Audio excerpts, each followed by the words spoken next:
You ever realize who truly loves you at the exact moment they try to kill you? I did. At 78 years old, strapped into a wheelchair, rolling toward a lake I used to take my grandkids swimming in. I felt the shove. People think age dulls your senses, but let me tell you, when death is on your back, you feel every damn detail. Every finger pressing the wheelchair handles. Every board rattling beneath the wheels. Every whisper behind me like they were already writing my obituary. Just a little closer, someone murmured behind me. Then one hard push. The cold hit me like a fist. Water swallowed my coat, my face, my hair. I didn't scream. I didn't waste the breath. I just let myself sink long enough to hear the muffled voices above me. My own family. She's gone. She drowned. Then the part that burned. Good. Now we split the 12 million. Not my name. Not panic. Not regret. Just money.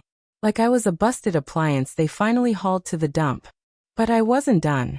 I grew up on the Atlantic, and even with half-dead legs and a cane waiting for me every morning, my body still remembers how to fight water. I shoved off the weight of my clothes, angled sideways and swam, slow, aching, but alive, toward the shadow of the pier. My fingers brushed the barnacles beneath the dock. I almost laughed. After all the years of small humiliations, all the "you okay, sweetheart?" spoken like I was furniture with a loose leg. This was how they chose to underestimate me? Their last mistake. I surfaced softly, hidden in the dark. Above me, I heard my son-in-law's sharp voice, my nephew's shaky breath, and my daughter saying nothing. Silence, her favorite shield. She went under fast, one of them said. Camera didn't catch a thing. We're good. Camera. I froze. The marina installed new security this spring. Wide angle. Motion activated. Recording all weekend. They never bothered to learn that. But I did. When they left, walking away with the confidence of people who believe they just solved all their problems. I dragged myself out of the water, inch by painful inch, until my hands hit mud and my knees found earth again. They thought the lake took me. But I walked home dripping like a ghost they forgot to bury. And I wasn't afraid anymore. Because here's the thing nobody warns you about. When a woman survives her own murder, she doesn't come back gentle. You ever walk into your own home looking like a ghost, and realize the people who were supposed to love you never even bothered to check if that ghost was real? By the time I reached my front steps, the sun had slipped behind the pines, leaving the yard in that tired blue light right before night settles in. My clothes clung to my skin like they were begging to be peeled off. My shoes squished with every step. I must have looked like a swamp creature climbing out of retirement. But I walked slow, steady, gripping the rail so my knees didn't buckle. My legs were trembling, but they carried me farther than my family expected they ever would again. When I pushed open my door, the house greeted me with its usual quiet. No dinner smells. No voices. Just old wood and tea leaves, and that familiar hum of a place that's only loyal to you because you never abandoned it. They didn't come by. Didn't rush over to pretend to worry. Didn't even knock. Of course they didn't. Why would they? As far as they knew, the lake had wrapped me up neatly. I sat on the little bench by the entryway, peeling off my soaked cardigan. Water pooled on the floorboards. My hands shook, not fear, just cold, and the shock trying to make a home in my joints. I listened to the clock in the hallway ticking its slow, indifferent rhythm. A rhythm that had stayed steady through every betrayal, every forgotten birthday, every mom will visit next weekend. That never happened. I forced my legs to move again, walked into the kitchen on muscle memory, and put a kettle on despite the tremble in my fingers. Old habits don't care if you were almost drowned. Out the window, I saw headlights sliding slowly past the house. My son-in-law Eric.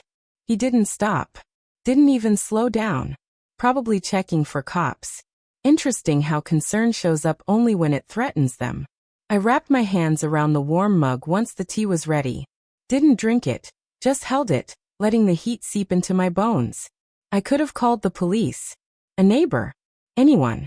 But my mind kept circling the same truth. They believed I was dead. And that gave me time. Time to think. Time to plan. Time to learn just how deep their greed went. I changed into dry clothes, folding the wet ones neatly, because doing something normal was the only thing keeping my heartbeat from shaking loose. Then I sat in the living room, staring at my husband's photo on the mantel. Sunburned, smiling. A man who would have known exactly what to do. You'd be furious, I whispered. He would have been. He would have torn loose the whole rotten foundation they stood on. But he was gone. And now it was on me. Because if they thought pushing me into a lake was the end of the story, they had no idea what kind of storm a 78-year-old woman can stir when she's got nothing left to lose. You ever stare at your reflection after surviving something you weren't supposed to walk away from, and realize the person looking back isn't afraid anymore? I didn't sleep that night. I lay on my side, watching the faint crack in the ceiling, one my husband used to promise he'd fix next weekend. He never got around to it, and after he passed, I never asked anyone else. Some things you leave untouched so the memory stays alive, even when the man doesn't. Usually silence comforts me, wraps around me like an old quilt. But that night it pressed against my ribs like a weight I wasn't ready to carry. Every time I closed my eyes I saw water swallowing me. I heard their voices, calm, certain, confident I was sinking to the bottom like a stone someone finally let go of. Around 4 in the morning, I forced myself upright. The dark outside had that strange blue tint. Not night anymore, but not morning yet. My breath felt thin. My joints complained. But lying in bed meant letting fear settle. And I was done letting anything settle without my permission. I turned on the lamp. Its warm glow spilled across the room, catching dust on the dresser and the old quilt at my feet. Photos lined the wall. My daughter at 12 with a gap-toothed grin. My husband holding a fishing rod. My nephew leaning against me back when he still loved me for who I was, not what I owned. I stood in front of the bathroom mirror. What I saw wasn't weakness, just years. Gray hair thinning at the temples. Tired eyes. Lines etched by life, love loss. But beneath all that, something steadier. Something sharper. Resolve. I washed my face and let the water run down my neck, trying to rinse off the lake and everything that clung to me with it. Wrapped myself in my robe and shuffled to the kitchen. I filled the kettle, listening to the slow hiss as the water heated. Little sounds matter when you live alone. They anchor you to the moment. While I waited for the water to heat, I grabbed my old address book. The one with frayed edges and phone numbers written in messy loops from decades ago. My husband's handwriting still lived on a few pages. I traced the grooves where he pressed too hard with his pen, stubborn even on paper. There it was. Daniel Reeves. The lawyer my husband trusted more than anyone. I hadn't spoken to him in years. But men like him never truly retire. And today, I needed someone who understood what loyalty actually looked like. But not yet. Not while the people who tried to drown me still thought their plan had worked. Let them sit in their comfort a little longer. Because the moment they realized I was alive would be the moment everything they built on my back started crashing down. You ever take back something that was stolen from you so quietly? It feels louder than any scream you could have made? That was me walking into the bank that morning. By mid-morning, I felt steady enough to drive. Not comfortable, just steady. At my age, you learn the difference. Comfort is a warm blanket. Steadiness is the kind of grit that keeps your hands firm on the wheel when the ground under everything else is shaking. I dressed simple. Trousers, a thick sweater, and the brown coat my husband bought me on our last anniversary. It still smelled faintly of cedar. I pinned my hair back and took one last look in the hall mirror. A woman looked back. Pale, yes, but clear-eyed. A woman who had crawled out of a lake and decided she wasn't going to be quiet anymore. I grabbed my purse, my keys, and the folder where I kept the few important papers I still trusted myself with. None of those papers had mattered yesterday. Today they felt like ammunition. The bank was small, nothing flashy. But I always liked it. Clean windows, friendly tellers, and people who remembered your name when you walked through the door. Before the settlement ever made me interesting, they treated me like a person. Inside, the lights felt too bright. The young man at the front desk greeted me with a smile. Good morning, Mrs. Harper. Appointment. I need to speak with my financial manager, I said, surprised by how steady my voice sounded. He led me to a glass-walled office where a woman named Karen sat in a sharp suit. Mid-40s, warm eyes, polite in that way you learn working with older clients who never cause trouble. Except today, I was trouble. Mrs. Harper, you don't look well. she said gently.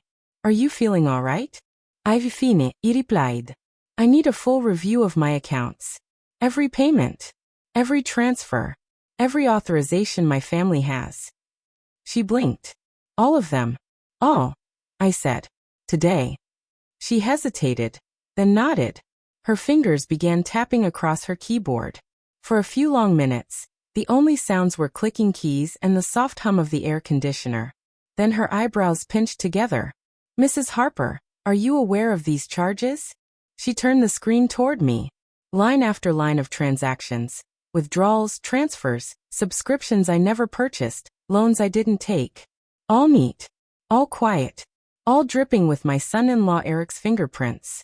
Yes, I said, even though I'd only learned the truth last night. I want every one of them cancelled. And the power of attorney he holds? Revoked, I said. Immediately. She studied me. Really studied me. Whatever she saw convinced her I knew exactly what I was doing. All right, she said softly. Let's begin. And as I signed each paper, a strange calm settled over me. Not relief, something firmer. Like picking up pieces of myself one by one after years of letting other people scatter them. Because they thought money made them powerful. But they were about to learn what real power looks like when a woman takes her life back inch by inch. You ever open your front door and see the person who helped try to kill you? Only to realize they expected you to still be dead? That was Milo standing on my porch. I got home from the bank with a folder so thick it barely shut. Every page inside felt heavier than paper, more like truth pressing back into my hands. I laid it on the kitchen table and poured myself tea, letting the steam warm my face. My body was tired, my mind sharper than it had felt in years. Around early afternoon, I heard the crunch of gravel outside. Not hurried, not panicked, just that slow, testing walk of a man who hopes nobody's home. I looked out the window. Milo, my nephew, once sweet, once gentle, now a nervous mess wrapped in excuses. He just stood there on the porch, shifting from foot to foot, checking the street, checking the windows, like a thief about to steal something he wasn't proud of stealing. Finally, 3 soft taps on the door. His childhood knock. I opened it. The color drained from his face so fast I thought he might pass out. Aunt May, I thought you. He couldn't finish. Dead. He thought I was dead. Where have you been? He stammered. In my house, I said. Where else? He swallowed hard, glancing over his shoulder like guilt might be following him up the walkway. I needed to ask something. It's about the loan. Of course it was. There were always loans. Always emergencies. Always some business deal he swore was his big break. I can't help you anymore, Milo, I said softly. His face tightened. You always said. I know what I said. I cut in. Things changed. He ran a shaky hand through his hair, eyes darting everywhere except my face. It's not just for me. It's for the business. If I don't pay my share, they'll cut me out. I'll lose everything. You don't have anything to lose, sweetheart, I said gently. Not really. He flinched like I'd slapped him, but I didn't pull it back. His desperation cracked into frustration. This isn't fair, he said. Eric told me. Ah, there it was. I didn't need him to say it. I already remembered his voice from the dock. She went under fast. Eric said what? I asked. He froze, realizing he'd said too much already. I stepped back, holding the door open just enough. Your mess is your own now, I said quietly. I won't clean it anymore. For a moment he looked like he wanted to argue. Then fear pushed him backward down the steps. He muttered, You're making a mistake. I've made plenty, I said. Not this one. He left without another word. And my house felt steadier the moment he disappeared. Because if Milo was this scared, then things were already unraveling. And I wasn't done pulling the thread yet. You ever walk back into the place where someone tried to kill you, just to collect proof they were dumb enough to leave behind? That was me returning to the marina. The next morning, before the sun even bothered to warm the sky, I woke with one thought pounding through my head. The camera. The one they were so sure didn't catch anything. The one they never checked. I dressed slow, joints stiff, breath shallow, and wrapped a scarf around my neck. The air outside bit through my coat, but the cold didn't bother me, not compared to the night before. I locked my door and drove toward the marina with the kind of quiet focus people mistake for fragility. The parking lot was mostly empty. Same gravel crunch under my tires I heard the night they pushed me in. But this time it wasn't my funeral soundtrack. Inside the marina office, a young guy sat slumped over his coffee. He perked up when he saw me, probably because I looked like I had a mission. "Morning, ma'am," he said. "Can I help you? I need the security footage from Dock 4. Last night." His eyebrows shot up. Are you a boat owner?" "No," I said, leveling my gaze. "But I was involved in an incident." That word made him sit up straighter. "Let me get the manager." The manager came out. A woman in her 50s with the kind of steady presence you only earn from years of dealing with drunk fishermen and storm damage. She looked me up and down, reading something in my expression that made her jaw tighten. "You said you need footage?" she asked. "Yes." "And why's that?" I met her eyes. "Because someone tried to drown me." No dramatic gasp. Just a long, steady stare. Then a nod. "Come with me." She led me into a back room with monitors flickering in neat rows. One swipe brought up Dock 4. And there I was on the screen, small, slumped in that damn wheelchair. And behind me, Eric, Milo, and my daughter, Wendy, standing just far enough away to pretend she wasn't a part of it. I watched the shove, watched the splash, watched all three of them walk away. The manager let out a slow whistle. "Jesus," she murmured. "You want a copy?" "Yes," I said. "On a flash drive." She didn't ask another question.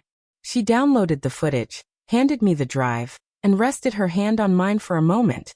Quiet solidarity. "You going to the police?" she asked. "In time." "If you need anything," she said, eyes steady, "you come to me." I slipped the flash drive into my coat pocket. It felt small, but heavy, like a loaded truth.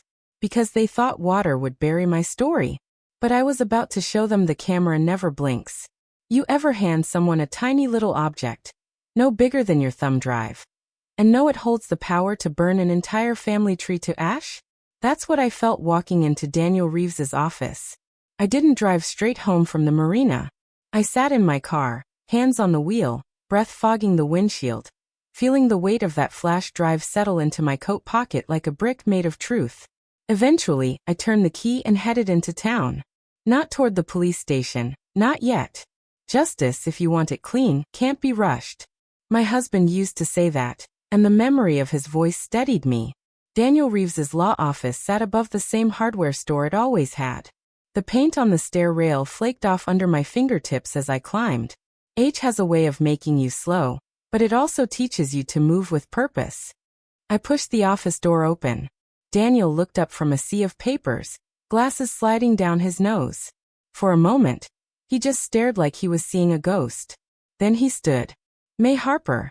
Good Lord, woman, what happened to you?" "I'm older today than I was yesterday," I said, taking the seat across from him. He didn't smile. He studied me like a man scanning for fractures he suspected were there, but couldn't see. "What's going on?" he asked softly. I didn't answer with words. I reached into my coat pocket and laid the flash drive on his desk. He didn't touch it at first. Lawyers know better than to casually poke things that can explode lives. "What is that?" he asked. "Evidence," I said, "of attempted murder." He inhaled sharply but didn't interrupt.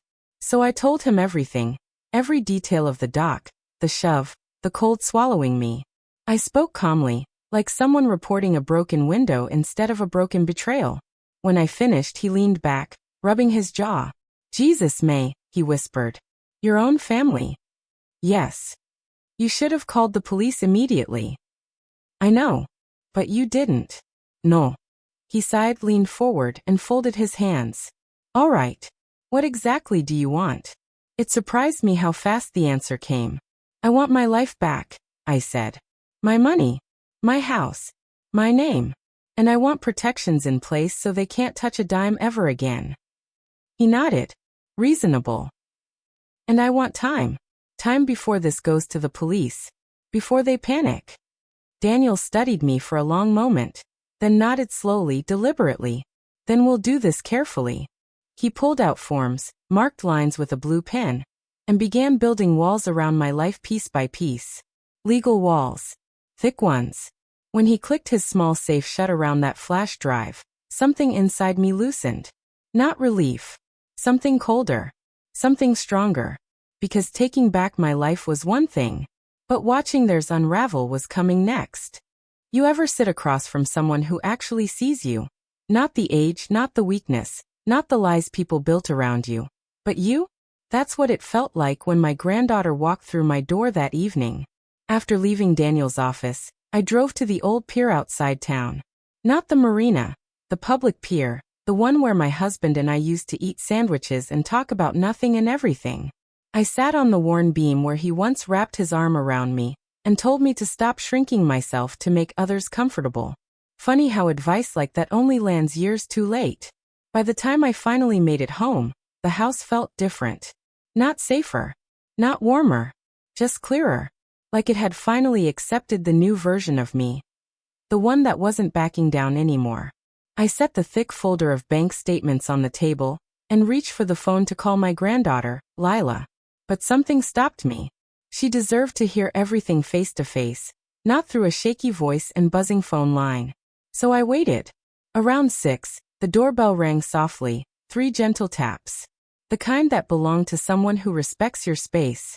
I opened the door to see Lila standing there, cheeks rosy from the cold, tote bag hanging off her shoulder. "Grandma," she breathed, the relief flooding her voice. "You scared me today." "Scared you?" I asked. "I stopped by earlier. You weren't home. You're always home at that hour. I thought something happened." Something had happened. Just not the kind she imagined. "You're here now," I said. "That's what matters." She hugged me carefully, the way someone hugs an old woman they still see as strong. When she pulled back, she studied my face with worry. "You look tired," she said. "I am," I answered. "But not the kind a nap fixes." She brought soup and warm bread from the bakery I love. We ate together in the living room. The house settling around us like it remembered the sound of gentle conversation. After a while she asked, "Grandma, is this about Mom?" "Partly," I said. "But mostly it's about me." She seemed to understand more than she said. "I gave you power of attorney," I told her. "Through Daniel. You'll help me manage everything from now on." Her eyes widened, not with greed, but with responsibility. "Are you sure?" she whispered. "You're the only one I trust," I said simply. Her eyes glistened just a little. "Grandma, whatever you're going through, you won't go through it alone." When she left, the house didn't feel empty. It felt ready, because the real storm hadn't even hit yet. But with Lila beside me, I finally had an anchor. You ever watch people walk into a trap they built for you and realize they still don't know they're already caught? That was my family sitting in Daniel's office, clueless and comfortable, waiting for a reading of a will that wasn't even mine. Daniel arranged the meeting for the next morning. Not with the police. Not with lawyers from the state. Just the 4 of them, Eric, Wendy, Milo, and me. I arrived early, came tapping quietly against the hallway tile. Daniel guided me into the conference room and sat beside me, the flash drive resting in his closed fist like a final verdict. A few minutes later, they filed in. Eric walked in first, cocky as always, wearing that grin that only appears when he thinks he's winning. Wendy looked pale, like she'd been awake all night debating whether her silence counted as innocence. And Milo? Well, Milo looked like he wanted to crawl right out of his skin. When Eric finally saw me, really saw me, his smirk died on his face. "May? You're alive?" He said it like an inconvenience. "Yes," I replied. "Seems harder to kill me than you thought." Wendy looked like she'd swallowed glass. "Mom, we thought you'd fallen. We went back." "No," I cut in. "Save the rehearsed lines. We aren't doing theater today." Daniel placed the flash drive on the center of the table. "This," he said calmly, "contains surveillance footage from the marina. Clear, high-resolution video of attempted murder." Eric's jaw tightened. Milo's hands shook. Wendy broke, tears spilling despite her attempts to hold them back. "You called a lawyer?" Eric snapped. "I called my lawyer." I corrected. "The police come next." Silence fell heavier than anything I'd heard in years. I revoked your access to my accounts, I said. All of you. The cars, the credit cards, the business investments, the little withdrawals you thought I wouldn't notice, gone. Eric slammed his palm on the table. You can't do this. I already did. And what do you want? Milo whispered. Money? Revenge? No, I said, leaning forward. I want you out of my life. Every one of you. You stay away from my home. My granddaughter. My property. You don't call, you don't visit, and if you come within 100 feet of me, the police get everything. Wendy finally found her voice. Mom. I didn't push you. No, I said quietly. You just watched. Her face crumbled. Daniel slid paperwork across the table, restraining orders, legal notices, formal revocations. They signed all of them, because they knew the alternative was prison. When it was over, they left without a word. No apologies. Nos jam. Just 3 people walking out of a life they had already forfeited long before this meeting. I stepped outside into the cold morning air. For the first time in years, I felt tall. Steady. Whole. People think age softens you. Sometimes it sharpens you instead. And if anyone asks how a 78-year-old woman took down her entire greedy family, I'll tell them the truth. I simply refused to die when they needed me to. If this story touches your heart, please like and subscribe my channel.